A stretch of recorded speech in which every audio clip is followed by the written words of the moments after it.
morning, Jordan. How are you? What are you thinking? What am I thinking? I'm thinking about a story in the Mail, trial by media.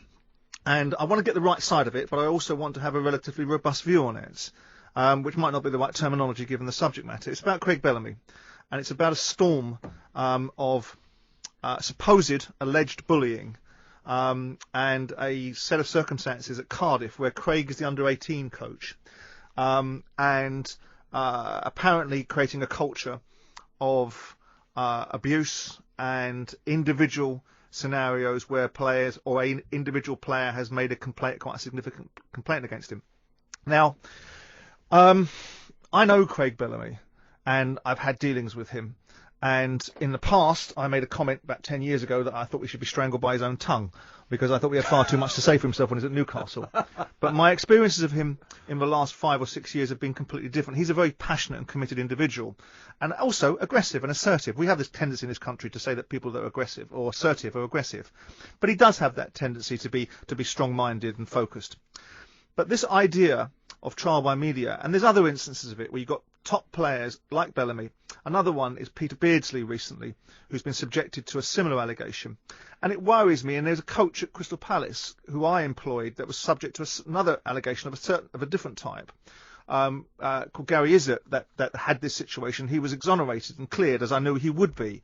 But I look at these players, first of all, getting players of the calibre of Peter Beardsley and Craig Bellamy into youth development was something that the game was crying out for years ago and saying there wasn't enough of. Now, that doesn't excuse a culture of abuse or bullying or development, but it also, to my mind, there's a balance here between this generation of young people that have an expectation of life and an expectation of what they're going to experience through life.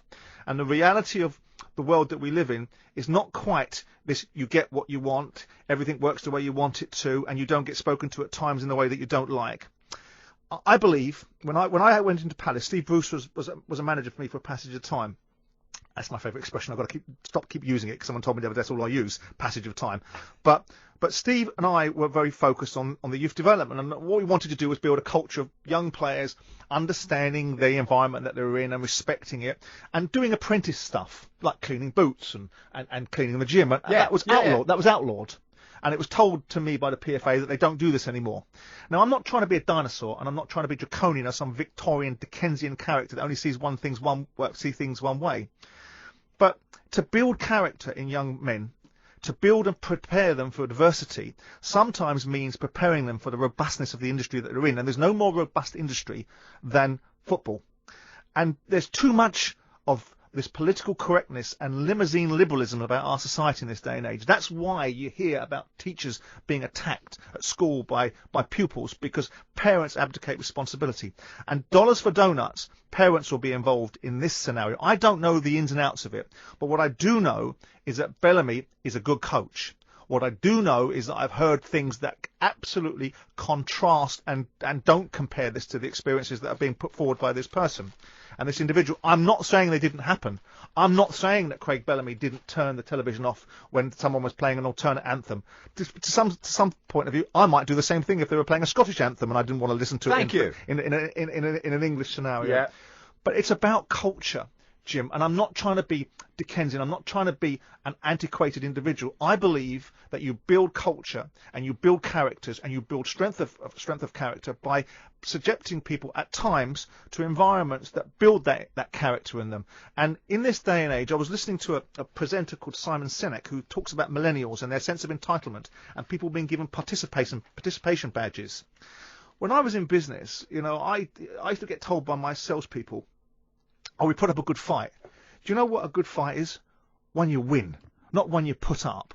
And I believe that football environments are about producing winners and leaders, and this is why we don't have enough of them. Now, I'm not looking to excuse bullying. I'm looking to categorise it for what it is and look at it in the reality of the business of football and look at it in the reality of what they're going to experience when they come into it, what's going to happen in the dressing room, what the banter or what they're going to deal with senior pros that are going to give these kids their life story when they come into the senior game.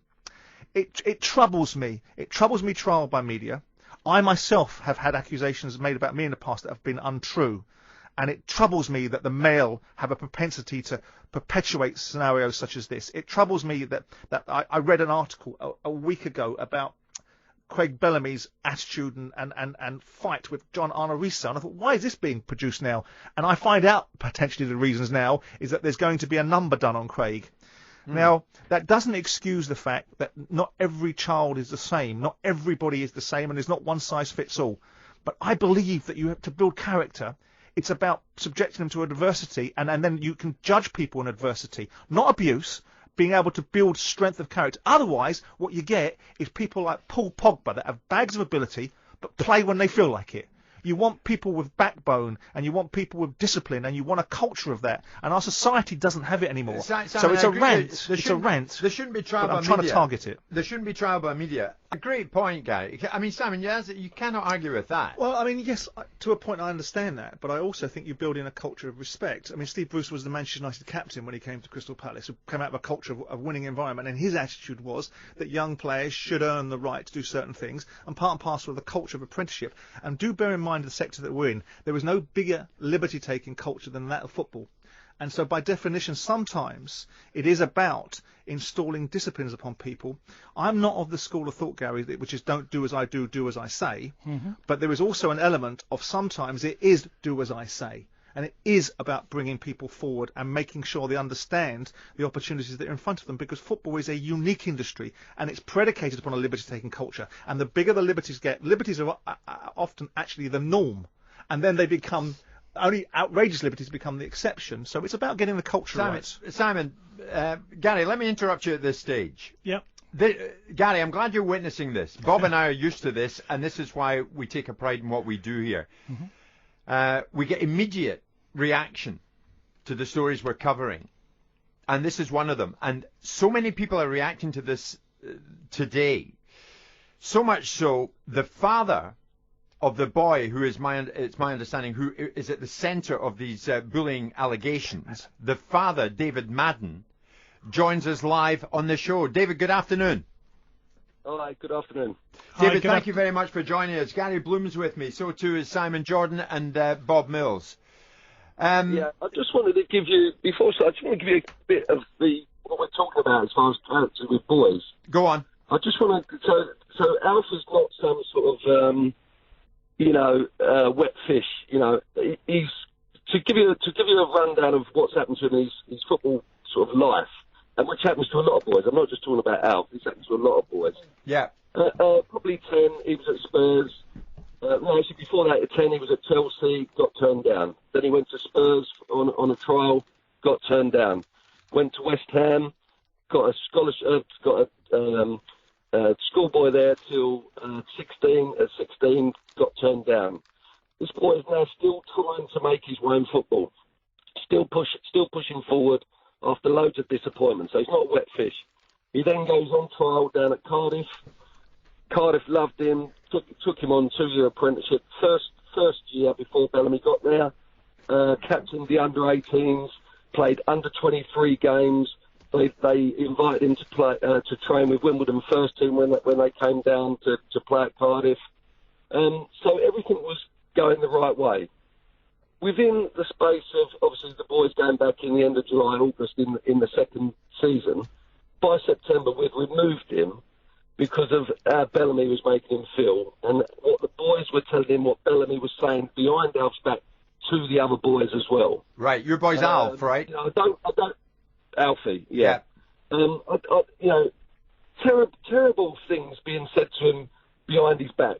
I always made a point of Alf. Alf, you always got to do a little bit extra after training, whether it be sprints, whether it be your left foot, practicing. I was a footballer, so I know that you need to do extra bits. So do your training, then go and do your extra little bits and everything like that. He was doing sprinting one day with one of the other boys. On their own. They've done their own markers of what they were doing. 10-yard sprints, 15, 20-yard sprints. Okay. Bellamy came over as if he was running the session, told them what they were doing was rubbish, and then turned around to the other boy within earshot of Alf. And I don't want to swear, because he swear words in as much as saying, don't take no notice of him, he's rubbish, he's not going to be here, all that sort of thing, in earshot of Alf, and obviously using swear words, which the boy was the other boy was like dumbfounded and he felt so embarrassed for Alf and everything like that. He walks into a changing room where I've said to him, Alf, no matter whether you're playing or not, shake hands with the coach. It's a sign of respect when you walk in. 2 boys walked in front of him in the change room in a game that Alf wasn't playing, because Bellamy wasn't playing him by that point. He put his hand out, Bellamy turned his back in front of all the other boys, and all the other boys noticed that Bellamy completely blanked him, and it was an ongoing saga of day-to-day stuff of what Bellamy was doing to him. Right. So you ultimately withdrew your boy. And there's loads of stuff that have not come out, and to be fair, how this story all broke was I went to a party last year, New Year's Eve. Martin Samuel was there.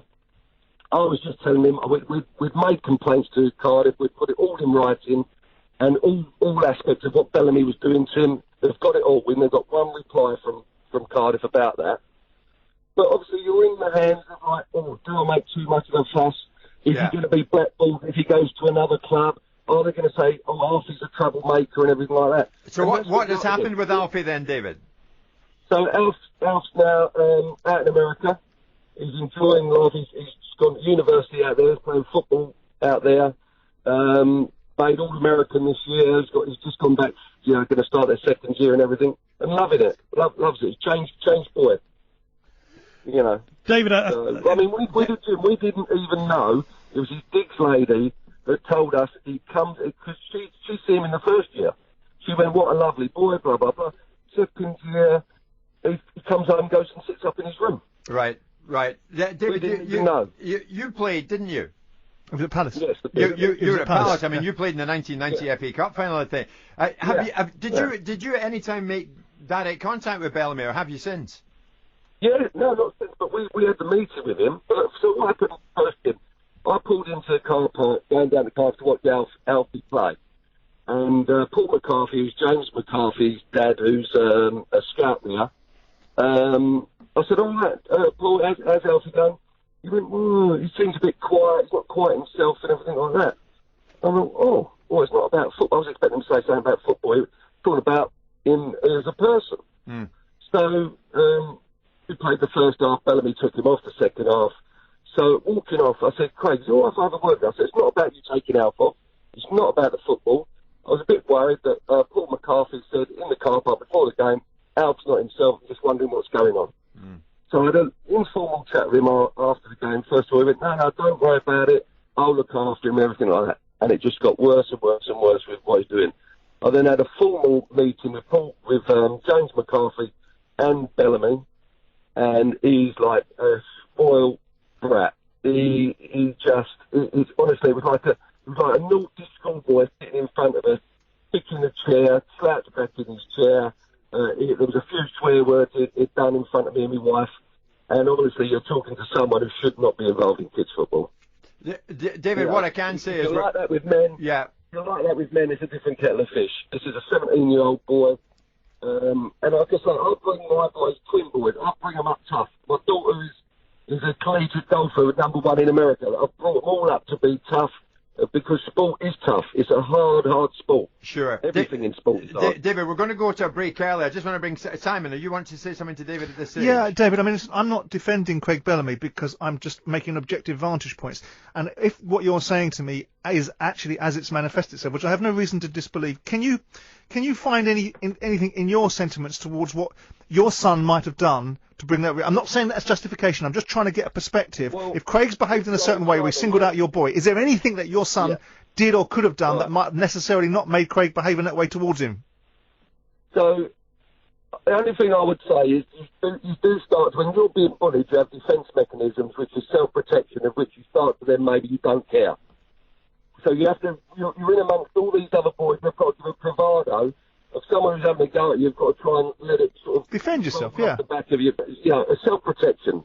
So that's all I could think of, is that he might have got to a point where it was so bad that he's got to protect himself in front of all the other... Well, let me just rephrase the question. Let me rephrase the question. Can you think of any reason why Bellamy would have singled out your boy? No, not at all.